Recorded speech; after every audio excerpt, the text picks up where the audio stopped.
Brothers ಅನ್ನ bullet ಒಗ್ಗೂಡಿಸಿದೆ. ಇಲ್ಲಿ ಹಾರಿ ಬಂದಿರತಕ್ಕಂತಹ ಬುಲೆಟ್ ಒಬ್ಬ ಕಾಂಗ್ರೆಸ್ ಕಾರ್ಯಕರ್ತನನ್ನ ಸಾವಿನ ಮನೆಗೆ ಅಟ್ಟಿದ್ರೆ, ಮತ್ತೊಂದು ಕಡೆಯಲ್ಲಿ ಬಿಜೆಪಿಯ ನಾಯಕರುಗಳನ್ನು ಒಗ್ಗೂಡಿಸುವಂತಹ ಕೆಲಸ ಮಾಡಿದೆ. ಇಡೀ ಪ್ರಕರಣ ಬಹಳ ಸೂಕ್ಷ್ಮವಾಗಿ ನೋಡ್ತಾ ಹೋದಾಗ ವೈಯಕ್ತಿಕ ಪ್ರತಿಷ್ಠೆನೇ ಈ ಪ್ರಕರಣದ ಮೂಲ, ಈ ಗಲಾಟೆಯ ಮೂಲ. ರೆಡ್ಡಿ ಮನೆ ಮುಂದೆ ಬ್ಯಾನರ್ಗಳನ್ನು ಕಟ್ಟಬೇಕು, ನಮ್ಮ ಮನೆ ಮುಂದೆ ಬ್ಯಾನರ್ ಕಟ್ಟಬಾರದು. ಈ ವಿಚಾರಗಳಿಗೆ ಶುರುವಾಗಿರುತ್ತದೆ ಒಬ್ಬನ ಜೀವ ತೆಗೆಯುವ ಮಟ್ಟಿಗೆ ಹೋಯಿತು. ಅದಾದ ನಂತರ ಈಗ ಹೊಸ ವಿಡಿಯೋಗಳು ವೈರಲ್ ಆಗ್ತಾ ಇದ್ದಾವೆ. ಅದರಲ್ಲಿ ಸಿಗ್ತಾ ಇರುವಂತಹ ಸಾಕ್ಷ್ಯಗಳು ಗಲಾಟೆ ಕೇವಲ ಒಂದು ಕಡೆಯಿಂದ ನಡೆದಿಲ್ಲ, ಎರಡೂ ಕಡೆಯಿಂದ ನಡೆದಿದೆ ಅನ್ನೋದಕ್ಕೆ ಸಾಕ್ಷ್ಯವನ್ನು ಒದಗಿಸ್ತಾ ಇದ್ದಾರೆ. ಹಾಗಿದ್ರು ಇಂತಹ ಗಲಾಟೆಯ ಸಂದರ್ಭದಲ್ಲಿ ಗುಂಡು ಹಾರಿಸುವಂಥದ್ರ ಅವಶ್ಯಕತೆ ಏನಿತ್ತು ಅನ್ನುವಂತಹ ಮೂಲ ಪ್ರಶ್ನೆ ಇದ್ದೇ ಇದೆ. ರವಿನ ವರದಿ ನಿಮ್ಗೆ ತೋರಿಸ್ತೀನಿ.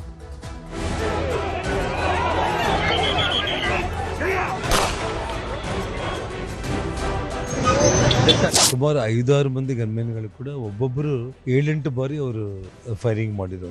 ಇಲ್ಲಿಂದ ನಮ್ಮ ಮನೆ ತನಕ ಕೂಡ ಒಂದು 500 ಮೀಟರ್ ಗುಂಡು ಆರಿಸ್ಕೊಂತ ಬಂದ್ರು, ಮೇಲೆ ಆರಿಸಿದ್ರಿ.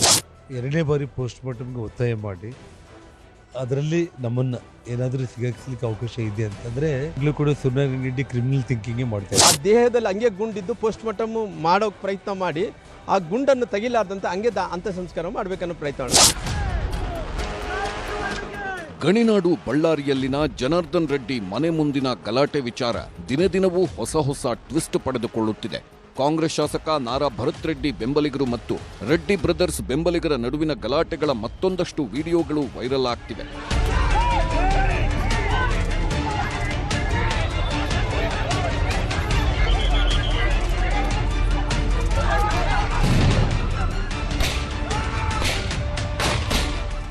ಭರತ್ ರೆಡ್ಡಿ ಬೆಂಬಲಿಗರಷ್ಟೇ ಅಲ್ಲ, ಗಾಲಿ ಜನಾರ್ದನ್ ರೆಡ್ಡಿ ಆಪ್ತರಿಂದಲೂ ದಾಂಧಲೆ ನಡೆದಿದೆ. ದೊಣ್ಣೆಗಳನ್ನ ಹಿಡಿದು ಬಂದಿದ್ದರು ರೆಡ್ಡಿ ರಾಮುಲು ಬೆಂಬಲಿಗರು. ಹಾಗೆ ಬಂದವರು ಭರತ್ ರೆಡ್ಡಿ ಗುಂಪಿನ ಮೇಲೆ ಖಾರದ ಪುಡಿ ಎರಚಿ ಗಲಾಟೆ ಮಾಡಿದ್ದಾರೆ. ರೆಡ್ಡಿ ಆಪ್ತರಿಂದಲೂ ಪೆಟ್ರೋಲ್ ಬಾಂಬ್ ಎಸೆದಿರುವ ದೃಶ್ಯ ಸಿಕ್ಕಿದೆ. ಗಾಲಿ ಜನಾರ್ದನ್ ರೆಡ್ಡಿ ಆಪ್ತ ಬುಡಾ ಅಧ್ಯಕ್ಷ ಪಾಪಣ್ಣನಿಂದಲೂ ದಾಳಿಯಾಗಿರುವುದು ದೃಶ್ಯದಲ್ಲಿ ಸೆರೆಯಾಗಿದೆ.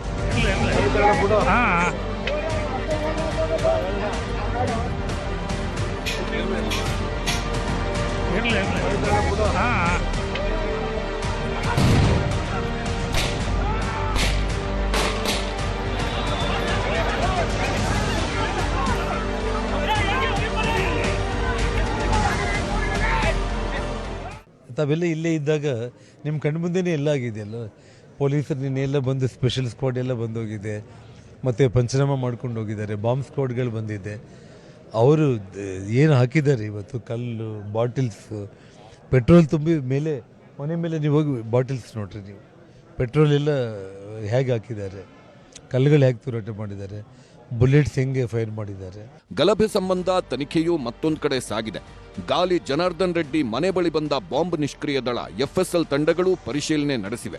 ಜನಾರ್ದನ್ ರೆಡ್ಡಿ ಮನೆ ಬಳಿ ಸಾಕಷ್ಟು ದೊಣ್ಣೆಗಳೂ ಪತ್ತೆಯಾಗಿವೆ. ಅಷ್ಟೇ ಅಲ್ಲ, ರೆಡ್ಡಿ ಮನೆ ಬಳಿಯ ರಸ್ತೆಯಲ್ಲಿ ಮತ್ತೊಂದು ಬುಲೆಟ್ ಪತ್ತೆಯಾಗಿದೆ. ಸಿಕ್ಕಿರುವ 9mm ಬುಲೆಟ್ ಯಾರ ಗನ್ನದ್ದು ಎಂಬುದರ ಪರಿಶೀಲನೆ ನಡೆಯುತ್ತಿದೆ.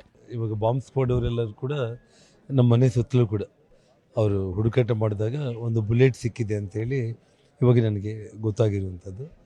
ಅವ್ರು ಇನ್ನೂ ಹುಡುಕಾಡಿದರೆ, ಯಾಕೆಂದರೆ ಸುಮಾರು 5-6 ಮಂದಿ ಗನ್ಮೆನ್ಗಳು ಕೂಡ ಒಬ್ಬೊಬ್ಬರು 7-8 ಬಾರಿ ಅವರು ಫೈರಿಂಗ್ ಮಾಡಿರುವಂಥದ್ದು. ಅಂದರೆ ಸುಮಾರು 30-40 ಬಾರಿ. ಸೊ ಅಷ್ಟು ಬುಲೆಟ್ಸ್ ಸಿಗಬೇಕಿಲ್ಲಿ. ಜನಾರ್ದನ್ ರೆಡ್ಡಿಯವರು ಸುತ್ತಮುತ್ತಲ ಮನೆಯಲ್ಲಿ ಏನು ಗುಂಡು ಹಾರಿದ್ದು ಅದೆಲ್ಲ ಕೂಡ ಇವತ್ತು ಆ ಬಾಂಬ್ ಸ್ಕ್ವಾಡ್ ಅವರುಗಳೇ ಎಲ್ಲ ಕಲೆಕ್ಟ್ ಮಾಡ್ಕೊಂತಾರೆ. ಮತ್ತೆ ಒಂದು ಗುಂಡು ಸಿಕ್ಕಿದೆ. ಅವ್ರು ನೋಡ್ರಿ, ಇಲ್ಲಿಂದ ನಮ್ಮ ಮನೆ ತನಕ ಕೂಡ ಒಂದು 500 ಮೀಟರ್ ಗುಂಡು ಆರಿಸ್ಕೊಂತ ಬಂದ್ರು, ಮೇಲೆ ಆರಿಸಿದ್ರಿ. ಆ ಗುಂಡು ಲೆಕ್ಕ ಇದೇನೆಲ್ಲ ಗೊತ್ತಿಲ್ಲ, ಪುನಃ ಅವ್ರು ಕೇಳಬೇಕಾಗುತ್ತೆ. ಯಾಕಂದ್ರೆ ಲೈಸೆನ್ಸ್ ತಗೊಂಡಂತ ಟೈಮಲ್ಲಿ ಈ ಬಳ್ಳಾರಿ ಜಿಲ್ಲೆಗೆ ನಾರಾ ಭರತ್ ರೆಡ್ಡಿ ಅವರಿಗೆ ಅಂಗರಕ್ಷಕರಾಗಿ ಬರುವಂತ ಟೈಮಲ್ಲಿ ಅವರು ಎಲ್ಲ ಮಾಹಿತಿಯನ್ನು ಕೂಡ ಪೊಲೀಸರು ಕೊಡಬೇಕಾಗಿದೆ. ನಿಮಗೆ ಗೊತ್ತಿರೋ ಪ್ರಕಾರ ಅಲ್ಲಿ ಒಂದು 1/2 ಕಿಲೋಮೀಟರ್ದಲ್ಲಿ ಹತ್ತತ್ರ ಒಂದು 50 ಬುಲೆಟ್ ಫೈರ್ ಮಾಡಿದಾರ್ರಿ. ಆ ಮನುಷ್ಯ ಒಂದು 50 ಬುಲೆಟ್ ಅಂದ್ರೆ ಪಟಾಸಿ ಹೊಡೆದಂಗೆ ಹೊಡಿತಿರ್ತಾನ್ರಿ. ಅಂದ್ರೆ ಯಾವ ರೀತಿಯಲ್ಲಿ ನಾವು ತಾಜ್ ಹೋಟೆಲ್ ಮೇಲೆ ದಾಳಿ ನೋಡಿತ ನೋಡ್ರಿ, ಹಂಗ ಆರಿಸ್ತಾ ಇದ್ರು, ಹಂಗ ಆರಿಸ್ಕೊಂತ ಬಂದ್ರಿ ಅವರು. ಇನ್ನು ಸಾಕಷ್ಟು ಗುಂಡುಗಳು ಎಲ್ಲೆಲ್ಲಿ ಬಿದ್ದಾವ್ ನೋಡ್ಬೇಕಾಗುತ್ತೆ ರೀ. ವಾಲ್ಮೀಕಿ ಪುತ್ಥಳಿ ಬ್ಯಾನರ್ ಗಲಾಟೆಗೆ ಬಲಿಯಾದ ರಾಜಶೇಖರ್ ಪೋಸ್ಟ್ ಮಾರ್ಟಮ್ ವಿಚಾರದಲ್ಲೂ ಇದೀಗ ರಾಜಕೀಯದ ಆಟ ಶುರುವಾಗಿದೆ. ಮೃತದೇಹ ಸಿಗುತ್ತಲೇ ಪೋಸ್ಟ್ ಮಾರ್ಟಂ ಮಾಡದಂತೆ ನಾರಾ ಭರತ್ ರೆಡ್ಡಿ ಒತ್ತಡ ಹಾಕಿದ್ರು ಅಂತಾರೆ ರಾಮುಲು ಹಾಗೂ ರೆಡ್ಡಿ. 2-3 ಬಾರಿ ಪೋಸ್ಟ್ ಮಾರ್ಟಂ ಮಾಡಿದ್ದಾರೆ. ಪ್ರತಿ ಬಾರಿಯೂ ಗಾಲಿ ಜನಾರ್ದನ್ ರೆಡ್ಡಿಯನ್ನ ಸಿಕ್ಕಿ ಹಾಕಿಸಲು ಸಾಧ್ಯವಾ ಎಂಬೆಲ್ಲ ಕುತಂತ್ರಗಳು ನಡೆದಿವೆ ಅನ್ನೋದು ಜನಾರ್ದನ್ ರೆಡ್ಡಿ ಆರೋಪ. ರಾಜಶೇಖರನ್ ಅಂತ ಯುವಕ ಡೆತ್ ಆದಮೇಲೆ ಇದನ್ನ ಆ ಹುಡುಗ ಜೀವಂತ ಆಗಿದ್ದ. ಇಲ್ಲಿಂದ ಗಾಡಿಯಲ್ಲಿ ಪೊಲೀಸರು ತೊಗೊಂಡೋಗ್ತಾರೆ. ಈ ಪೊಲೀಸರು ತೊಗೊಂಡೋಗಂಥ ಟೈಮ್ ಮಧ್ಯದಲ್ಲಿ ಆ ಹುಡುಗ ಜೀವ ಕಳ್ಕೊತಾನ. ಜೀವ ಕಳ್ಕೊಂಡ ನಂತರ ಅದನ್ನು ಪೋಸ್ಟ್ ಮಾರ್ಟಮದಲ್ಲಿ ಮಾಡಬೇಕಂದೇಳಿ ಅಲ್ಲಿ ಕೊಡ್ತಾರೆ. ಅವತ್ತು ರಾತ್ರಿ ಇವರು ಹಂಗೆ ಹೊತ್ಕೊಂಬರ್ಬೇಕಂತ ಪ್ರಯತ್ನ ಮಾಡ್ತಾರೆ. ಆ ಬಾಡಿನ ಹಂಗೆ ಹೊತ್ಕೊಂಬಂದ್ಬಿಡೋಕ್ಕನ್ನೋ ಪ್ರಯತ್ನ ಮಾಡ್ತಾರೆ. ಸಾಕಷ್ಟು ಇನ್ಫ್ಲುಯೆನ್ಸ್ ಮಾಡ್ತಾರೆ. ಅವ್ರು ಹೇಳಿದ್ದಾರೆ, ನೋಡಿರಿ ಎಂಥ ಪರಿಸ್ಥಿತಿಯಲ್ಲಿ ಕೂಡ ಈ ಬಾಡಿ ಹಿಂಗೆ ಕೊಡೋಕ್ಕಾಗಲ್ಲ, ಪೋಸ್ಟ್ ಮಾರ್ಟಮ್ ಮಾಡೇ ಕೊಡೋರು ಅಂತ ಹೇಳಿದ ತಕ್ಷಣ ಅವ್ರು ಏನು ಮಾಡಿದ್ದಾರೆ, ಬೆಳಗ್ಗೆ ತನಕ ಅಲ್ಲಿ ಫ್ರೀಜರಲ್ಲಿಟ್ಟು ಲಾಕ್ ಮಾಡಿ ಫ್ರೀಜರಿಂದ ಮತ್ತೆ ಬೆಳಗ್ಗೆ ಪೋಸ್ಟ್ ಮಾರ್ಟಮ್ ಮಾಡಿದ್ದಾರೆ. ಪೋಸ್ಟ್ ಮಾರ್ಟಮ್ ಮಾಡೋಂಥ ಟೈಮಲ್ಲಿ ಅವ್ರು ಏನು ಮಾಡಿದ್ದಾರೆ, ಗುಂಡು ಆರಿದೆ ಅಂತ ಹೇಳಿದ್ದಾರೆ. ಖಾಸಗಿ ಗುಂಡು ಮಣ್ಣುಗಳಿಂದ ಗುಂಡು ಆರಿದೆ ಅಂತೇಳಿ SP ಸಾಹೇಬ್ರಿಗೆ ಕೊಟ್ಟಿದ್ದಾರೆ. ಯಾರು ನಮ್ಮ ಚಿತ್ರದುರ್ಗ ಉಸ್ತುವಾರಿ SP ಸಾಹೇಬ್ರಿಗೆ ಕೊಟ್ಟಿದ್ದಾರೆ. ಕೊಟ್ಟಿದ ನಂತರ ಅವ್ರು ಏನು ಮಾಡಿದ್ದಾರೆ, ಪುನಃ ಅದರ ಗುಂಡು ಯಾರು ಆರಿಸಿದ್ದಾರೆ ಅಂದರೆ ಅಂಗರಕ್ಷಕರು, ಖಾಸಗಿ ಅಂಗರಕ್ಷಕರು ಅವರು ನಾರಾ ಭರತ್ ರೆಡ್ಡಿ ಅವರು ಹೇಳ್ತಾರೆ, ಇಲ್ಲ ನಾವು ಯಾವ ಗುಂಡು ಆರಿಸಿಲ್ಲ ಅಂತ ಹೇಳ್ತಾರೆ. ಜನಾರ್ದನ್ ರೆಡ್ಡಿ ಅವ್ರು ಏನು ಹೇಳ್ತಾರೆ, ನಾವು ಯಾವುದು ಗುಂಡು ಆರಿಸಿಲ್ಲ ಅಂತಾರೆ. ಜನರು ಕನ್ಫ್ಯೂಷನ್. ಇಷ್ಟೊಂದು ಮಹಾಬದಲ್ಲಿ ಜನಾರ್ದನ್ ರೆಡ್ಡಿ ಅವರೇನು ಸುಳ್ಳು ಹೇಳ್ತಾರೆ, ಇಲ್ಲಿ ನಾರಾ ಭರತ್ ರೆಡ್ಡಿ ಯಾರೊಬ್ಬರು ಸುಳ್ಳು ಹೇಳ್ತಾ ಇರಬೇಕಲ್ಲ ಇದರಲ್ಲಿ. ಹಂಗಾಗಿ ಇಬ್ಬರು ಕನ್ಫ್ಯೂಷನ್ ಆದಂತ ಹೇಳಿ ಅವ್ರೇನು ಮಾಡಿದಂತೆ, ಆ ದೇಹದಲ್ಲಿ ಹಂಗೆ ಗುಂಡಿದ್ದು ಪೋಸ್ಟ್ ಮಾರ್ಟಮ್ ಮಾಡೋಕ್ಕೆ ಪ್ರಯತ್ನ ಮಾಡಿ ಆ ಗುಂಡನ್ನು ತೆಗಿಲಾರ್ದಂತೆ ಹಂಗೆ ಅಂತ್ಯ ಸಂಸ್ಕಾರ ಮಾಡಬೇಕನ್ನೋ ಪ್ರಯತ್ನ. ಆಮೇಲೆ ಪ್ರಾಮಾಣಿಕವಾದಂಥ ಪೊಲೀಸ್ ಅಧಿಕಾರಿಗಳು ಬಂದು ಹಿಂಗೆ ನಾಡಿಗೆ ಕೊಡಲ್ಲ, ನಾವು ಕಾನೂನನ್ನು ಕೈ ತೊಗೊಳಕ್ಕಾಗಲ್ಲ ಅಂದರೆ ಮತ್ತೆ ಪೋಸ್ಟ್ ಮಾರ್ಟಮ್ ಮಾಡಿ 2 ಸಾರಿ ಮಾಡಿ ಅದಾದ ನಂತರ 1, 2, 3ನೇ ಬಾರಿ ಮಾಡಿ ಆ ಗುಂಡುಗಳನ್ನೆಲ್ಲ ಕೂಡ ಹೊರಗೆ ಅಂತ ಕೆಲಸ ಮಾಡಿದ್ರೆ. ಅದೇನು ರಿಪೋರ್ಟ್ ಇದನ್ನು ನಾನು ಏನು ಇವತ್ತು ಪೋಸ್ಟ್ ಮಾರ್ಟಮ್ ನಡೆಯೋಂಥ ಟೈಮಲ್ಲಿ ಎಲ್ಲ ಕೂಡ ನನ್ನ ಹತ್ರ ಇದಾವ. ಒಂದು ಬಾಡಿನ 2 ಬಾರಿ ಪೋಸ್ಟ್ ಮಾರ್ಟಮ್ ಮಾಡುವಂಥ ಒಂದು ಪ್ರಯತ್ನ ಆಗಿರುವಂಥದ್ದು. ಮತ್ತು ಅವನು ಸೂರ್ಯನಾರಾಯಣ ರೆಡ್ಡಿ, ಯಾರು ಭರತ್ ರೆಡ್ಡಿ ಅವ್ರ ತಂದೆ, 2ನೇ ಬಾರಿ ಪೋಸ್ಟ್ ಮಾರ್ಟಮ್ಗೆ ಒತ್ತಾಯ ಮಾಡಿ ಅದರಲ್ಲಿ ನಮ್ಮನ್ನು ಏನಾದರೂ ಸಿಗಾಕಿಸ್ಲಿಕ್ಕೆ ಅವಕಾಶ ಇದೆ ಅಂತಂದರೆ, ಪಾಪ ತಂದೆ ಅಂದಮೇಲೆ ಮಗನ ಮೇಲೆ ಆ ಕರುಣೆ ಇದ್ದೇ ಇರುತ್ತೆ. ನನ್ನ ಮಗನ ಕೊರಳಿಗೆ ಸುತ್ಕೊಳ್ತೆ ಅಂತೇಳಿ ಆ ಭಯದಲ್ಲಿ ಸ್ವಲ್ಪ ಯಾವಾಗಲೂ ಕೂಡ ಸೂರ್ಯನಾರಾಯಣ ರೆಡ್ಡಿ ಕ್ರಿಮಿನಲ್ ಥಿಂಕಿಂಗೇ ಮಾಡ್ತಾ ಇರ್ತೇನೆ. ಅಂದರೆ ಅಪೋನೆಂಟ್ಸ್ ಅವ್ರು ಏನಾದರೂ ಫೈರ್ ಮಾಡಿ ಡೆತ್ ಆಗಿದ್ದಾನ ಅನ್ನೋ ಅನುಮಾನದಿಂದ ನಮ್ಮ ಮೇಲೆ ಹಾಕುವಂಥ ಒಂದು ಪ್ರಯತ್ನದಲ್ಲಿ 2ನೇ ಬಾರಿ ಪೋಸ್ಟ್ ಮಾರ್ಟಮ್ ಮಾಡಿಸಿದ್ದಾರೆ. ಜಡ್ಡಾರು ಕೇಳಲಿ, ಇರಾನಿಂದ ಯಾವ್ದಾರು ತಗೊಬರ್ಲಿ, ಅಮೇರಿಕಾದಿಂದ ತರಿಸ್ಕೊಳ್ಳಿ, ಇವ್ರಾರು ಮಡಿಕೊಳ್ಳಿ, ಯಾರು ಬೇಡ ಅಂತ ಹೇಳ್ತಾರೆ. ಬಹಳ ಸಂತೋಷ. ಅವ್ರ ಪಾರ್ಟಿ ಕೇಡರ್ಸ್ನೇ ಬೇಕಾದ್ರೆ 100 ಜನನ ರೆಡಿ ಮಾಡ್ಕೊಳ್ಳಿ. ಬಸವರಾಜ್ 100 ಜನ ಅಲ್ಲ, ದಿನ 10,000 20,000 ಜನ ಬರ್ತಾ ಇದ್ದಾರೆ. ಅದು ಇಂಪಾರ್ಟೆಂಟ್ ಅಲ್ಲ. ಅಂದರೆ ಆ ಸಾಮಾನ್ಯ ಜನರು ಕೂಡ ನಾಳೆ ಜನಾರ್ದನ್ ರೆಡ್ಡಿ ಮೇಲೆ ಅಟ್ಯಾಕ್ ಆಗೋ ಟೈಮ್ನೆಲ್ಲ 100 ಮಂದಿಯಲ್ಲಿ ಇನ್ನೊಂದು 10 ಮಂದಿ ಸಾಯಿಲಿ ಅಂತಲೇ DK ಶಿವಕುಮಾರ್ ಪ್ಲಾನ್ ಮಾಡ್ತಾ ಇರೋದು.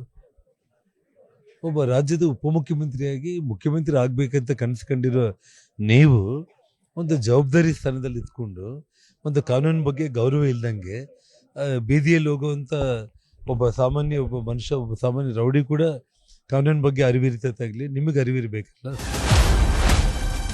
ಬಳ್ಳಾರಿಯಲ್ಲಿ ಮತ್ತೆ ಒಂದಾದ ರೆಡ್ಡಿ ಬ್ರದರ್ಸ್. ಗಲಾಟೆ ಬೆನ್ನಲ್ಲೇ ಜನಾರ್ದನ್ ರೆಡ್ಡಿ ಮನೆಗೆ ಕರುಣಾಕರ್ ರೆಡ್ಡಿ ಎಂಟ್ರಿ.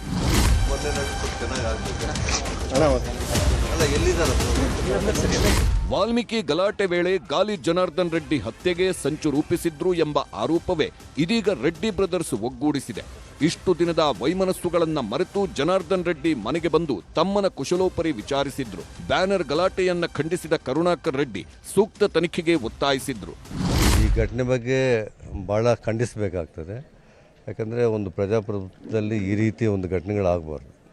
ಒಂದು ಬ್ಯಾನರ್ ವಿಚಾರಕ್ಕೆ ಒಬ್ಬ ಕಾರ್ಯಕರ್ತ ಸಾಯ್ತಾನೆ, ಗಲಾಟೆಗಳಾಗ್ತವೆ, ಎಷ್ಟೋ ಮಂದಿ ಬಂಧನ ಆಗ್ತಾರೆ, ಗಾಯಗಳಾಗ್ತವೆ ಅಂದರೆ ಭಾಳ ನೋವಿನ ವಿಚಾರ ಇದು. ಪ್ರೈವೇಟ್ ಗನ್ಮೆಂಟ್ಗಳು ಇಷ್ಟ ರೀತಿಯಲ್ಲಿ ಫೈರಿಂಗ್ ಮಾಡಿದ್ದು ನಾವು ಮೊಬೈಲಲ್ಲಿ, ನಿಮ್ಮ TVಯಲ್ಲೇ ಭಾಳ ತೋರಿಸಿದ್ರಿ, ನ್ಯೂಸ್ 18ನಲ್ಲಿ. ಇದೆಲ್ಲ ನೋಡಿದಾಗ ಭಾಳ ನೋವಾಗ್ತದೆ. ಇಂಥ ಘಟನೆಗಳು ಆಗಬಾರ್ದಾಗಿತ್ತು, ಆಗಿದೆ. ಇದಕ್ಕೆ ಒಂದು ಕಠಿಣವಾದಂಥ ಕ್ರಮಗಳು ಸರ್ಕಾರದಿಂದ ಆಗ್ತದೆ.